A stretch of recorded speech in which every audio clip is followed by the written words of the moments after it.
আসসালামু আলাইকুম বন্ধুরা, কেমন আছেন? সবাইকে শুভেচ্ছা রইলো। চলে আসলাম একটা মিনি ব্লগ নিয়ে। দেখতেই পাচ্ছেন আজ আমি পরেছি একটা শাড়ি। আসলে শাড়ির কালারটা কেমন হলো, অনেকদিন যাবৎ এটা একটা গিফটের শাড়ি। সো পরবো চিন্তাধারা করতেছি, পরতে পারি না। আজকে পরে নিলাম, যেহেতু যাব শ্বশুর বাড়ি। সো পরে নিলাম। শ্বশুরবাড়ি যাওয়ার পথে পড়ে গেল আমাদের কর্ণফুলী ব্রিজ। সো জিনিসটা কেমন না, অসাধারণ একটা লোকেশন, সাথে আছে ব্রিজ এবং নদী। কয়েকটা ভিডিও পিক তুলে নিলাম, সাথে একটু ঘোরাঘুরিও হয়ে গেল।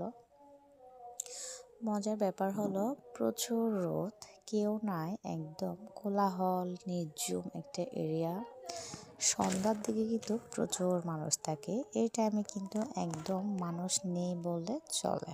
দেখতেই পাচ্ছেন, ওয়াও, অনেক সুন্দর একটা নদী। প্রচুর গরম, রোদ একসাথে একাকার। তার মাঝে আমি ছবি তুলতেছি, ভিডিও ক্লিপ বানাচ্ছি।